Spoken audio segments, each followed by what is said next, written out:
Hello guys, welcome back my YouTube channel. और आज यहाँ पे जो आज का पेपर था 14/3/2022 का मैथमेटिक्स एंड स्टैटिक्स का, तो आज इसका जो सॉल्यूशन है ऑब्जेक्टिव वो आपके लिए यहाँ पे लेके आ गए हैं। लेकिन इसके साथ ही स्टूडेंट के लिए एक अच्छी खबर नहीं है, क्योंकि आज का जो पेपर था वो भी लीक हो गया है। तो इसके बावजूद भी हम लोग इसका जो सॉल्यूशन है वो डिस्कस करेंगे कि इसका जो ऑब्जेक्टिव है उसका आंसर क्या हो सकता है। ठीक है, तो हम लोग जाते हैं ऑब्जेक्टिव के में। तो हमें सबसे पहला यहाँ पे पूछा गया था कि the negation of P Q R, इसका जो आंसर था फर्स्ट वाले का आंसर यहाँ पे डी आएगा। ठीक है, तो फर्स्ट का आंसर है डी। सेकंड का था angle of A B C if the C square plus A square minus B square is equal to A C, then the angle of B is equal to pi upon 3। ठीक है, उसके बाद third का था equation of line passing through the point 0 0 0 and 2 1 minus 3 is. तो इसका जो answer आएगा वो है ए। ठीक है, X upon 2 is equal to Y upon 1 is equal to Z upon minus 3। उसके बाद जो फोर्थ वाला क्वेश्चन था the value of I bar into J into K bar plus J into K into I bar plus K into I into J bar is, उसका जो answer आएगा वो उसका आंसर आएगा 1। तो आप लोग चेक करते रहिए कि आप लोग मुझे कमेंट करके बताइएगा कि आप लोग को टोटल 16 में से कितने मार्क्स मिले, क्योंकि हर एक क्वेश्चन का कितना मार्क्स है, 2 मार्क्स है। If f of x is equal to x का x raise to 5 plus 2x minus 3, then the f of minus 1 is का whole square minus 1 minus 3 is equal to, तो इसका जो आंसर आएगा वो है हाफ 1/2। ठीक है, देन उसके बाद six one is the maximum value of the function f of x is equal to log x upon x is, तो इसका जो आंसर आएगा 1 अपॉन ई। ठीक है, तो आप लोग चेक करते रहिए।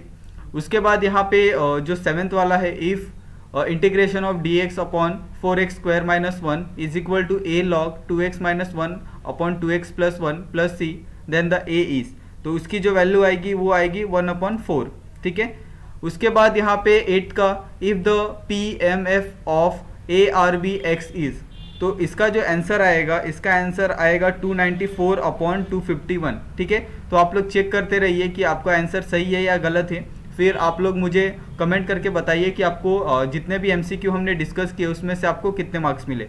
अभी यहाँ पे हम लोग देखते हैं कि आंसर द फॉलोइंग क्वेश्चन, यानी जिस तरह से हमने डिस्कस किया था जो पेपर पैटर्न था इसका मैथ का, कि आपको टोटल यहाँ पे 20 प्लस कितने हो गए 32 मार्क्स के आपको टोटल कितने सिंगल क्या बोलते हैं 2 मार्क्स 1 मार्क्स के क्वेश्चन आने वाले थे। ठीक है, तो यहाँ पे आपको 1 मार्क्स के 4 क्वेश्चन पूछे हैं। तो ये सब जो क्वेश्चन है ये बहुत इजी हैं, तो हमने यहाँ पे ये सभी क्वेश्चन सॉल्व किए हैं। तो आप भी मुझे कमेंट करके बताइए कि आपको यहाँ पे ये 4 में से कितने मार्क्स मिले। ठीक है, आप क्वेश्चन नंबर डालिए और उसके सामने आप कमेंट करके बताइए कि क्वेश्चन 2 में मुझे 4 में से कितने मार्क्स मिले।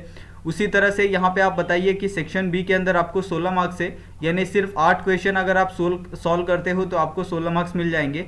और इसके अंदर आपको टोटल कितने 12 क्वेश्चन दिए हैं। ठीक है, तो 12 में से 8 सॉल्व करना कोई हार्ड काम नहीं है। ठीक है, तो आप लोग क्या करोगे, मुझे ये भी बताओगे कि सेक्शन बी में जो 16 मार्क्स का क्वेश्चन है उसके अंदर आपको कितने मार्क्स मिले। ठीक है, तो यहाँ पे आपको ये ट्रूथ टेबल दिया था, तो ये बहुत ईजी है। ये आपको मैट्रिक्स फाइंड करना था, ये बहुत ईजी था। उसके बाद प्रिंसिपल और solution cot theta is equal to 0, ये भी इजी था। उसके बाद यहाँ पे represented by find the value of k, तो के की वैल्यू फाइंड करनी थी। ठीक है, ये भी आप कर सकते थे। उसके बाद यहाँ पे कार्टेशियन इक्वेशन था। ठीक है, अगर ये समझ लिए आप स्किप किए हैं तो आप क्या कर सकते हैं, ये वाला जो Cartesian coordinate of the point whose the polar coordinate r, तो ये वाला इजी आपको क्वेश्चन जाता है इससे इस कंपेयर टू ए। ठीक है, उसके बाद 9th one is find the equation of tangent of the curve, ये भी आप फाइंड कर सकते थे। ठीक है, ये सब भी इजी है। उसके बाद यहाँ पे आपको इंटीग्रेशन दिया था, तो इंटीग्रेशन के अगर आपको फॉर्मूले याद होंगे तो ये फॉर्मूले आप एक फॉर्मूला लगा के इसको आप सॉल्व कर सकते हैं और आसानी से इसके अंदर 2 मार्क्स आपको मिल जाएंगे। ठीक है, उसके बाद यहाँ पे डिफरेंशियल इक्वेशन दिया था, तो इसके लिए भी आपको फॉर्मूले याद करने थे। अगर जिन्होंने भी ये सॉल्व किया है उनको भी ये 2 मार्क्स मिल जाएंगे। तो आप लोग प्लीज़ हमें कमेंट करके बताइएगा कि आपको कितने मार्क्स मिले इसके अंदर सेक्शन 2 के अंदर। उसके बाद हम लोग सेक्शन सी की तरफ बढ़ते हैं। तो इसके अंदर भी टोटल आपको 24 मार्क्स के क्वेश्चन है, जिसके लिए आपको 8 क्वेश्चन सॉल्व करने थे और पर क्वेश्चन कितने मार्क्स थे आपको, 4 मार्क्स थे, ठीक है। तो इसके लिए आपको जो आंसर था वो बड़ा लिखना था। इसके लिए यहाँ पे टेन इनवर्स दिया था, cos x is equal to tan inverse 2 cos x, find the value of x। तो इसमें भी सिंपली आपको जो ट्रिग्नोमेट्री था उसका जितना भी अगर आपको फॉर्मूले याद होंगे उसी के बेस पे ये पूरा ये करना था। तो ये भी इजी था क्योंकि ट्रिग्नोमेट्री के जितने भी फॉर्मूले हैं वो सब इजी हैं, कोई भी हार्ड फार्मूला नहीं है कि आपको याद नहीं हो सकता। उसके बाद यहाँ पे आपको बोला था if the angle between the line represented by the ax square plus 2hxy plus by square is equal to 0 is equal to the angle between the line represented by the 2x square minus 5xy plus 3y square is equal to 0, then show that 100 s square minus ab is equal to a plus b। ठीक है, तो ये भी आप क्या कर सकते थे, आप ये कर सकते थे, लाइन पे रिप्रेजेंट कर सकते थे इसको आसानी से। टफ नहीं था, टफ नहीं था, टफ नहीं था, टफ नहीं था, टफ नहीं था, टफ नहीं था। उसके बाद यहाँ पे भी आपको टोटल 8 क्वेश्चन सॉल्व करने थे, ठीक है।